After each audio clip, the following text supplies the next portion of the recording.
नमस्कार दर्शक बंधु निर्मल टीवी को स्वागत जनाऊँगी मु नूरपराज। वर्तमान एक दुखद खबर केसिंगा कसरुपड़ा ठारे अघटन घर तैयारी करुवा बेले सीढ़ी पड़ी कार्यरत श्रमिकर मृत्यु होईछि।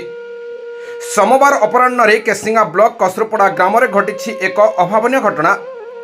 घर काम चली बेले निम्नमानर सीढ़ी काम जोगु सीढ़ी भूषुड़ी जड़े कार्यरत श्रमिकर मृत्यु घटी सूचना मिली। सूचना अनुजाई कसरुपड़ा ग्रामर जैनिक व्यक्ति घर काम चलुवा बेले नूतन घरे तैयारी होइतिबा सीढ़ी अचानक भूषुड़ी पड़ी सीढ़ी तले थिबा कसरुपड़ा ग्राम पंचायत अधीनस्थ सिंहझरण ग्रामर रणापड़ार श्रमिक सुशांत रणांक उपरे सीढ़ी पड़ जाइथिला।